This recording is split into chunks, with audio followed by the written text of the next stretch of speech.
Of surprising, chaotic developments. There is a new House vote for Speaker scheduled at 10 o'clock So that guy's supporters, by the way, let's just stop right Election here. deniers, Let's just stop right there. That guy, right there, his people are calling the wives, texting the wives of Republican members and threatening them.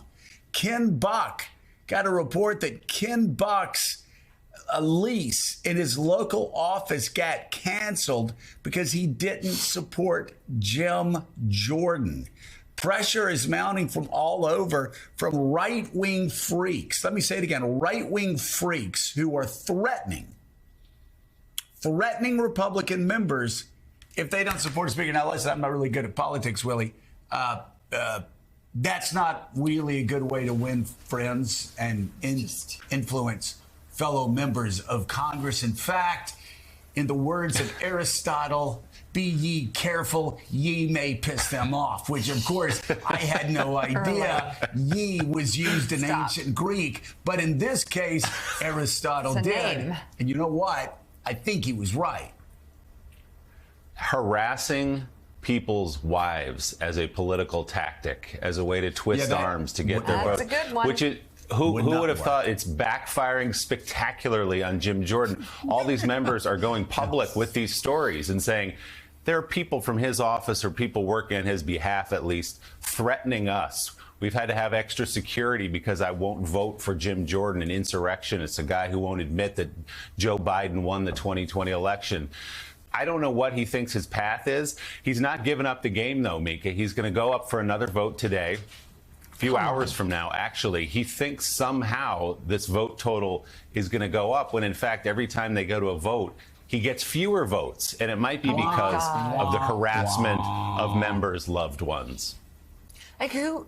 Okay, the move comes nearly 24 hours after the Ohio congressman said he would support temporarily empowering interim Speaker Patrick McHenry of North Carolina to take on the Speaker's role until January, allowing legislative business to continue in the face of two wars and a looming government shutdown. But Jonathan, Lemire, within a couple of hours, Republicans got together, and this portion of the Republican caucus, being stupid as they are politically, so stupid, we're like saying that would be like turning the floor over to the Democrats. That would be another one, like waiving his constitution, said it would be unconstitutional.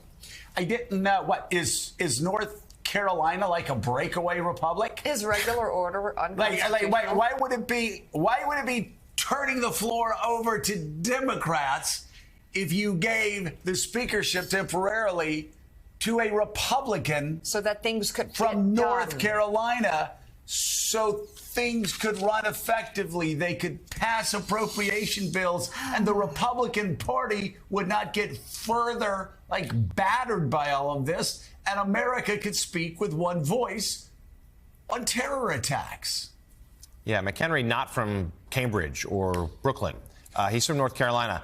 And there is a real sense of whiplash for what happened yesterday in the House of Representatives, where Jordan didn't have the votes, decided he would throw his support behind the McHenry maneuver to temporarily increase his powers. Jordan himself talking to reporters saying this is what we're going to do. Then behind closed doors, as you just alluded to, a lot of dissent about this. Also a lot of anger at the 8 Republicans who ousted Kevin McCarthy in the first place. In fact, screaming at Matt Gaetz. One member threatened to take a swing at him while they were behind closed doors. Then they realized they don't have the support from McHenry. Jordan comes back out, says, well, we'll try it again. Word then leaks that McHenry might quit, that he's not going to do this role any longer if it doesn't go through certain procedures. And we end up worse than where we started. And there is no path. There's no one suspects, Willie, that Jordan will have the votes to get through it today. And then it becomes, well, how many more rounds of voting does he want to put up with? How many more rounds of voting do his fellow Republicans allow him? What happens this weekend? Does anyone else step forward? Does McHenry get convinced to try it again? It's chaos, and it comes against the backdrop of the President of the United States last night addressing the nation saying we need to help our allies, and we can't. asking for $100 billion. Unclear who he's asking at this point. There's nobody in charge. Let's bring in congressional investigations reporter for the Washington Post, Jackie Alemany, who's been all over this story. Jackie, this is truly wild at this point that Jim Jordan in a few hours is going to go up again for another vote and try somehow to change the dynamics that have been going away from him, not toward him in the last couple of days. In fact, when he called that meeting yesterday with his detractors, I guess to try to convince him, those members came out of the meeting, it was reported, and said, no, we wanted to have the meeting to tell him to get out of the way, that there's no path to 217 for you. So what gives here? Are they going to have the vote at 10? And does he have any way to get to 217? Yeah, Willie, I think this is what Mitch McConnell might call mutually assured destruction. We are now counting down the minutes until an 8 a.m. press conference with Jim Jordan after, as John accurately described, a day of whiplash where the crippling dysfunction of the speakerless House that has not had a speaker now ahead of these must-pass deadlines for over 2 weeks, I believe it is. And Jim Jordan's going to come out and say whether or not he's going to go ahead with this vote, this third vote at 10 a.m., which he is all but certain to lose. His support has eroded. It's going to continue to erode.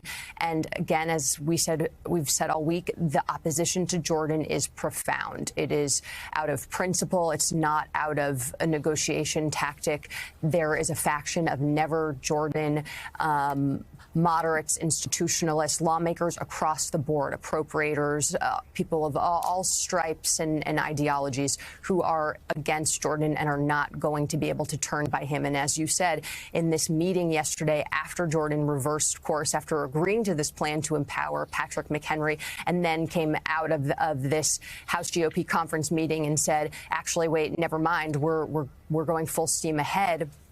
He's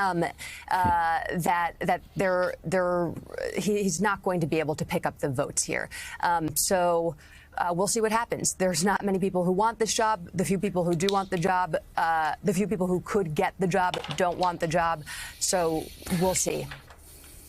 So, Jackie, to that point exactly, we saw Patrick McHenry there in that video alongside Jim Jordan. The backup plan in all of this is to make the Speaker pro tem, Patrick McHenry of North Carolina, the temporary Speaker of the House through the end of the year. But now even he's saying, well, I don't want that job. I don't want the short-term job. I don't want it without some assurances that I'll actually have power to do things. So is even that plan in peril here? Yeah.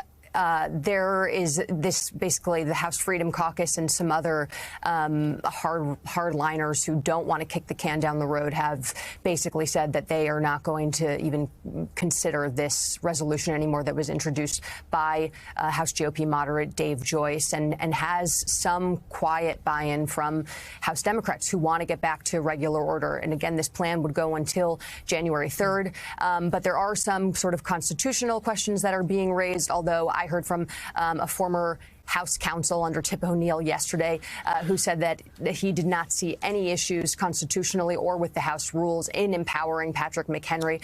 But I do think this is a matter of sort of these underlying relationships and complications in the House dynamics. Patrick McHenry not wanting to step on Jim Jordan's toes. Kevin McCarthy quietly lurking in the background. Some talk about him maybe swooping in and trying this go at speakership again if these 8 people who voted against him to begin with finally apologize. There's so much going on right now. And I think that Patrick McHenry just doesn't want the job or think that it could function in the way that I think people think it could. You know, Jackie, thank you as always. Washington Post, Jackie Alemany. Thank you, Jackie. Thank you.